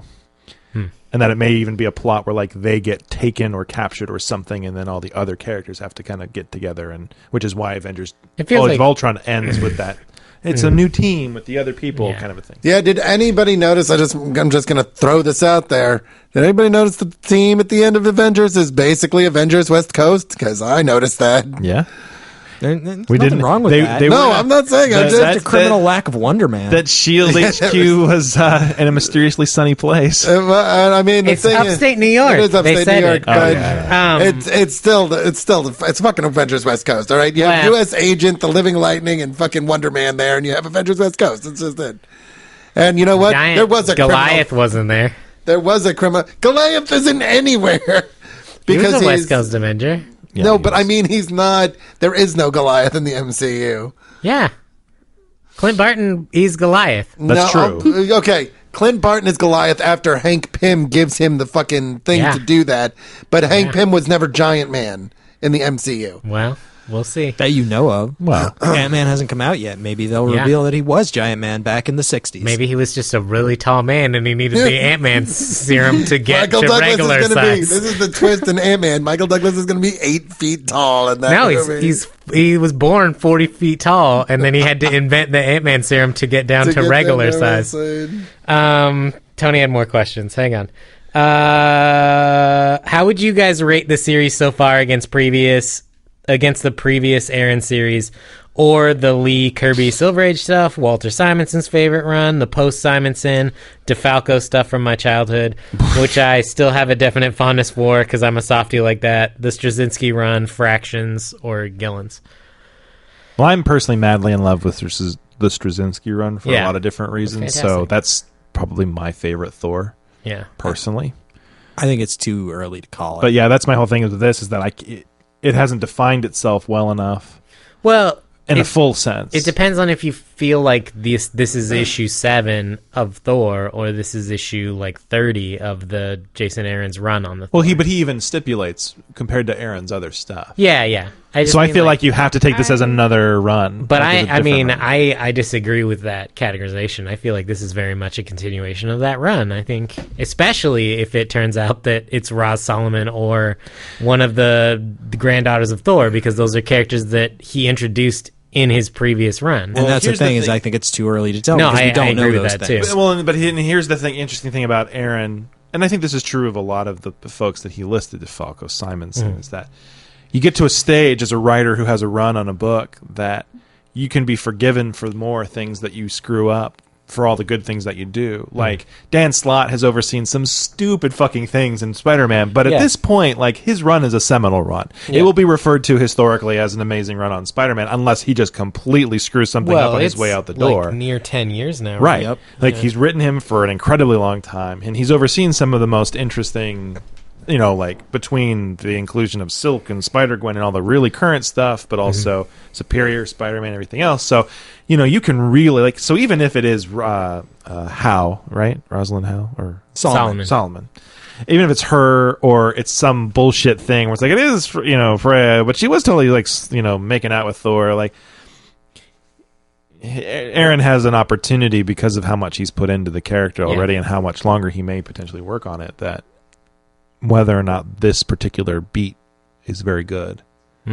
Now, I would argue, though, that if this does end up being a very cool reveal, there was a misdirect, if this payoff works, I think that will help secure him as, a writer that made a mark on the character in a big way. I think with the God Bomb story and the Galactus story alone, like, he's written some of my favorite Thor stuff. I really like Matt Fraction's run. I'm with you. I think the Straczynski run was really strong. I mean, it ended too soon. Yeah.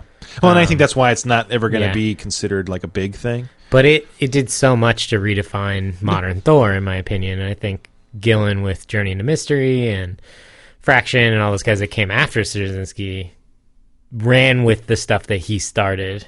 Yeah. Maybe not in the way that he would have done it, but they definitely didn't. There wasn't a reboot after him. Like, he rebooted the character for what eventually would lead up to now. And I don't know if that was a conscious effort on Marvel's part to not do as many reboots during that time period, because you saw a lot of people, like, continue the tone and feel of stuff. Yeah. Like when Brubaker took over for Bendis in Daredevil, it was like, it wasn't a reboot. That was very much a continuation of the same tone. Same thing as when Bendis left, or Brubaker left Iron Fist, and Fraction would continue that run in a very similar tone. Well, I mean, he was there at Fraction the was already beginning, working too. with Brubaker on that. Right. But Although they have also transitioned pretty hard into other stark changes in tone. Right. So, I mean, clearly it wasn't with the all-new line, I feel like Marvel's more willing to try drastic reboots with stuff. But for a while, I feel like Daredevil was a pretty drastic change in tone. Ghost Rider. It was technically not an all-new book, but it eventually adopted the all-new. Right. All-new, that is all-new Ghost Rider. Yeah. That's the title. Yeah. I mean, but it happened before all these other all-new. Ghost Rider didn't. Yeah. I mean, they've been doing all news for a while. Yeah. But Anyway. you have stuff like Ghost Rider, you have stuff like Iron Fist, the Living Weapon, which are like massive shifts from what came before. And Sure. Thor, all new Thor, which is what this is, feels somewhat like a massive change just because it's a shift in character, but the tone is still very similar. So I don't know. We'll see. That's all the questions we got, I think, for this episode. Yeah. So Are we ready to move on to recommendations? I am now. Yarp. All right. Joe? I've been going back and forth a little bit. I want to recommend Batman, but I'm just trying to think of what Batman to recommend. I don't think we've done. Just start at the beginning. Yeah, so Detective Detective Comics 27. number 27. No. Detective Comics number 1, Slam Bradley. Yeah. If we don't start from the God, beginning of the You run, had to say Slim Bradley. we're not going to know what's going on. When we get up Welcome to issue Modern 16. Feminism. I'm your host, Slam Bradley. I'm done. I hate this show. What do you actually want? I think we haven't done Fugitive and Murderer. No. Okay, so Murderer and Fugitive. That's the way that goes. Bruce Wayne, Murderer, Bruce Wayne, Read Fugitive first, then read It's, Murderer. we're going to read You're Fugitive. really We'll read it backwards. confused. So we're going to Portraits. start with Bruce Wayne, Fugitive 3, then read 2, then 1, and then Bruce Wayne, Murderer. And at the end, you get to find out how it started. Now we're going to reverse that. Well, I mean, you got to preserve the whodunit. Yeah, absolutely. So, yeah, it's basically Bruce Wayne gets framed for murder. And Wow, Or does he? spoilers. Or does he? Maybe he actually Yeah, killed it's them. called Bruce Wayne did. Murder. Maybe he did. Well, the He's a auspice murderer. of the story in Bruce Wayne Murderer is that he was framed. That's true. Whether or not he did it is revealed throughout the rest of the story, which continues in the 3-part Bruce Wayne Fugitive. But this book's got some great fucking character moments in it. It's got one of my favorite moments between Batman and Superman. It's got one of my favorite moments between Batman and Nightwing. And I think it really does a great job of not just of showcasing what I find most interesting about Batman, which is the relationship of him with the people around him. Plus it's and got- how he's a giant dick most of the time, and he's surrounded by a group of incredibly loyal, talented, and amazing people that are there and have his back no matter what. Even though he's a damaged asshole. even This is though probably- he's a fucking asshole. This is probably around the height of Batman being a dick. It is, and it's some of the first stuff that Rucka wrote too, which is great. But you've got Rucka in there, you've got He wrote Brubaker in in No there. Man's Land before this. Well, but this Yeah. is early. This is some. That's why I didn't say it as the first thing. I said it's some of the first stuff he wrote. So shut up. I don't know. He wrote this. He wrote in No bit Man's Land, of- which is right before No this. Man's Land was pretty epic inside. Yeah. Yeah, I mean, and he only wrote a little But he bit of didn't- that. yeah, he like didn't write a lot. that's from He also wrote the fucking novelization of it. introduction. Anyways, Did he? Yeah. No Man's Land was didn't his even know first that. stuff, but like, Not No Man's Land, I don't think. Hmm. anyways, But it's also got Cassandra Cain, Batgirl, and It does. Stephanie Brown spoiler in it. yeah, it does. The best so, part. Wow, spoiler. Yeah. spoiler for spoiler. Full of It's a spoiler. So yeah, this is one of my favorite Batman things to read. I was gonna recommend Long Halloween, but I think we already recommended that or read it. I don't remember. Somebody we had- recommended that? Yes. It's been recommended. We just never We haven't read picked it yet. So yeah, Batman, good Batman stuff. All right. Bit me. Brant. Yeah, I'm going to go with a lazy recommendation. I'm going to recommend Chew. Because it got recommended and it didn't get picked. that's true. But, it just keeps happening. Yep. But, we've talked about it a bit before. Man eats things, man knows what happens. Fantastic. Yeah. Hilarity Nice. ensues. God, what was Good deal. fucking picked when I picked Chew? I don't know. That's when we picked the one last week that I sat out for. Oh, Cha- change. Yeah. Really? Yeah, Was- it was not long ago that you recommended. Chew. No, I. It was the Superman Unchained episode that you pitched it. Yeah. Right. And we Okay. picked change instead. Okay. Good call. Yeah, you all suffered Yeah. for that Yeah. one. I didn't. Good I didn't. job, I thought everyone. change was interesting. Yeah. My absence will speak volumes about how I felt about that book. He loved it. He was not. All right, wasn't cinematic tour de force. Kaylee, what would you like to recommend? So I've been doing nothing but reading Thor, Goddess of Thunder, and Sandman, so I've not had time to read something new for recommendations, so I am going to pitch something I've pitched before, which is... Sandman. No, I'm just kidding. All of Sandman. Surprise! I don't have to read it again. I'm reading it right now. No, I'm going to pitch Afterlife with Archie. Ooh. Where... Issue 8 and 7? 8 just came out. Yeah, The but day of recording. I'm just going to pitch the trade. The trade. Yeah. So 1 through 6. Good deal. Archie, Bye, zombies. baby. Oh, fine. Very cool. yeah, but it's Archie versus issues like Predator? 1 through 5 or 1 through 6. Yeah. Jughead gets turned into a zombie. Everybody else gets turned into a zombie. Well, not everybody. Well, except for the lone survivors, Yeah. of which this comic follows. Yeah. You'll have to read it to find out who The living survived. Just because- Archie. just And who because was there's a the zombie. walking Archie. Just because there's a direct segue here, did everyone catch that the Hulkbuster outfit was called Veronica? Yes. Yeah. Because Bruce Banner's love interest is Betty. Yeah. Oh, nicely done. Yeah. Yeah. Anyway. Betsy? Well, yeah. Or no, it is Betty. Yeah. Yeah. Yeah, Betty Ross. Not Betsy. Anyway. Bloop. So for my pitch this week, the relationship between Marvel and DC is often very acrimonious. But there was a brief time. Oh my some God, are few you really years going to ago, pitch this? where the relationship between I'm going DC to and Marvel fucking was beat not. your death at the goddamn microphone It's stand. not going to be amalgam. Don't worry. No, I'm not pitching Amalgam. I am, however, going to pitch JLA Avengers by Kurt Busiek and George Perez. Now we're friends again. Dark Now we're friends again. Which would have been greatly improved if it had featured Dark Claw. Sadly, it didn't. Yeah. But no, this I is hate a you great again, by the way. 6-issue miniseries with the JLA and the Avengers I thought it was crossing 4 over, and they have a issues. grand adventure, and it's super fun and awesome, and I love 4 it. issues. Is it 4 It's issues? 4 maxi issues. Okay. It just feels like 6 So really, it's issues. just 8 issues. Anyway, So yeah, it's actually yeah. 12 issues, but in 4-issue form. if you don't know anything about it, check it out. It's super great. All you need to know about this fucking series is that the 3rd issue, it's written by Kurt Busiek. Art is done by George George Perez. Perez, and the 3rd issue has a cover. I talked about this recently. It's Superman, who's all beat up. He's got Cap's shield in one hand. He's got Thor's hammer in the other, and he's just fucking like screaming out of the cover. That is it. If that is not the coolest thing you can imagine right now, just never fucking talk to me again, okay? It's cool, but not as cool as Dark Claw. It's not as I- cool. Yeah. Why am I fucking friends with you people? Jesus Christ. It's not as cool as Kryptonian battle armor with like a hook With chain a giant hook chain thing that you can fight robots with. Yeah. Or So that, what's going there's on that. right now? What was the name of the Storm Wonder Woman hybrid character? The Amazon. Yeah, Amazon. So good. stuff.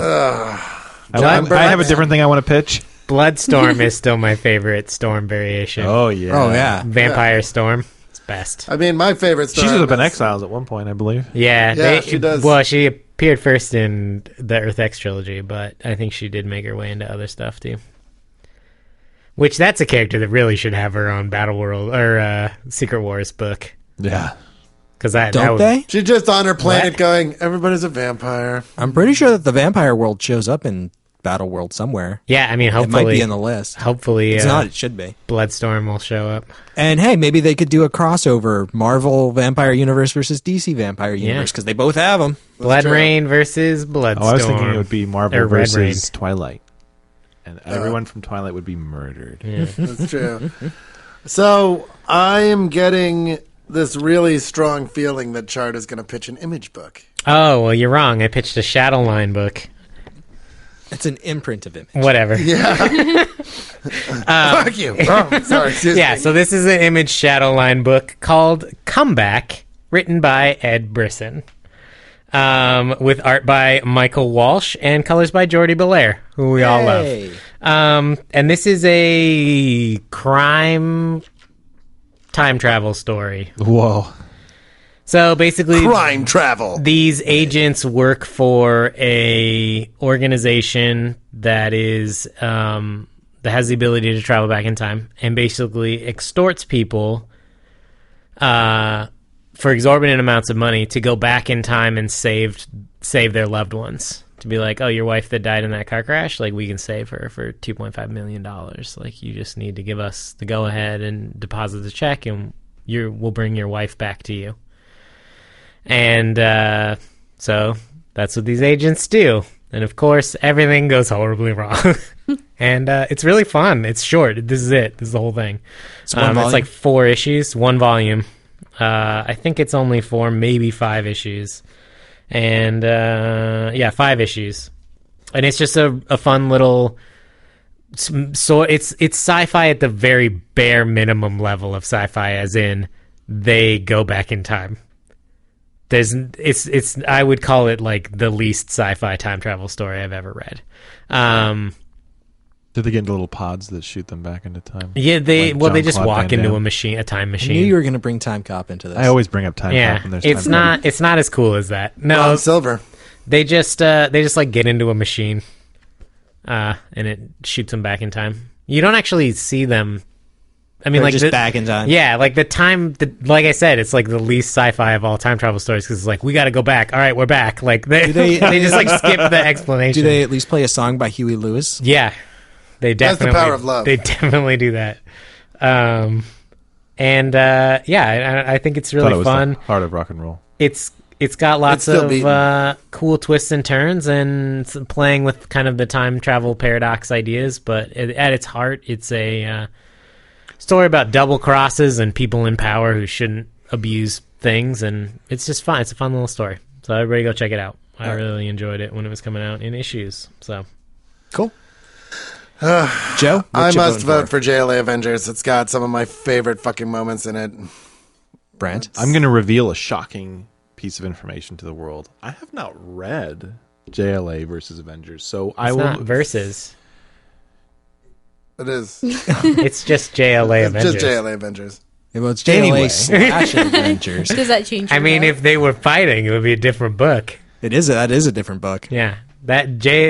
Yeah. Anyway, go Anyway, ahead. Continue. JLA Sorry. Avengers. All right. Blah, blah. Kaylee? I'm gonna vote for Chew because Kirby. Every time that we hang out, she's like, "Have you read Chew? Yeah. Have you read it yet? Have you read it?" And I can't keep breaking her heart. So It's just too sad to You watch. could just it. read it. Well, you can, but at least now you have cover. well, I can't. Have you seen Kirby? I have. I can't. She's ridiculously I- cute. I can't Yeah, hurt that. I'm immune to it. when she's sad, it's Unless like, it's my own kid. yeah. Other people who are cute, I'm just like, I'm That's immune fair. to you. I'm going to vote for Batman. Batman. Batman. Batman versus the Rabbits. Batman 2. I actually Jason own part Batman. of this series, and I read it one time, and it was pretty good. I read this one as the a murder or the fugitive. You know, I don't even remember. probably murder. 'Cause You that's read the Murder beginning. if you read it from mine. Well, I read it from yours, but then later somebody had a box of comics they were getting rid of, and so I just pulled out the ones that interested me, and so I have a couple volumes of this series, but not all of them. I think you got that from me because I got Brian. Yeah, from our good friend Brian Briggs. Brian Briggs. Yeah. I read Batman Murder because the first issue is the Batman 10-cent adventure, Yep. and my Yeah. comic book store was just giving those away when Yep. I was in it came out in 2001, so I was probably in high school. But I picked it up and I was like, yeah, I'll go get the back issues, whatever. And like went and found them. So I can't vote for Batman. I can't vote for Chew. Yes, you can. You can. We have a This new is- system in Oh place. yes, you we can do. create Oh, a that's tie. right. and then This is vote the on- first time we have been able to like actually use it too. Yes. Because every time after, it's been only 4 of us. So,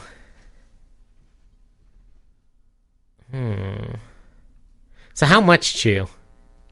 I was going to say the first 3 Okay, because they read real they're fast. really small. Murder Fugitive is like A bunch. it's Yeah. a chunk. No, it's a chunk. big chunk. It's 3 trades Yeah. at like And it- 12 issues. As I've It's mentioned 4 before, trades. or 4 trades. it is 4 trades, and the first It's one at is least 24 a issues. meaty trade. Yeah, it's at least 24 issues. As I've mentioned before, it is Mignola May on Out of the Fridge, and so I'm reading every Mike Mignola Hellboyverse book right now. So I have a lot of reading to do. So I'm trying to keep it light. So, JLA, So I have JLA Avengers. It's the only 4 choice issues. of JLA Avengers or Kaylee, what did you pitch? Afterlife with Archie. Oh, that's so good though.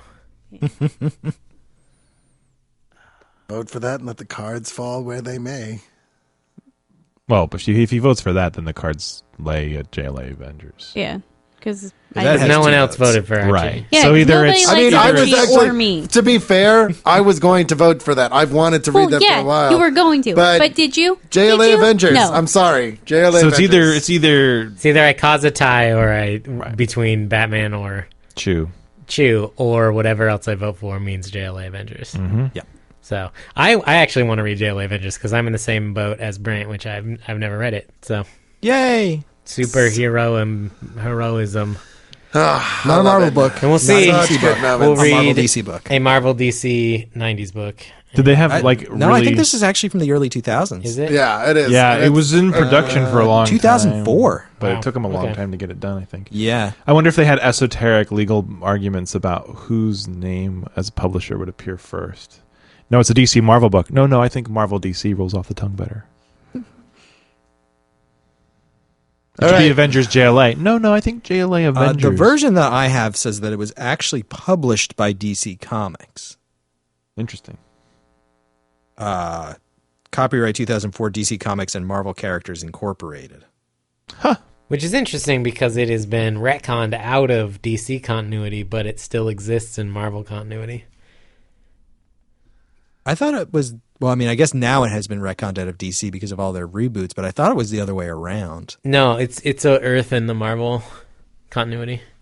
DC, Okay. the entirety of DC exists as an Earth in the Marvel Well, continuity. as of right now, where we are in the Marvel continuity, every universe in the Has multiverse, been. except for 2, has been extinguished. So Perhaps.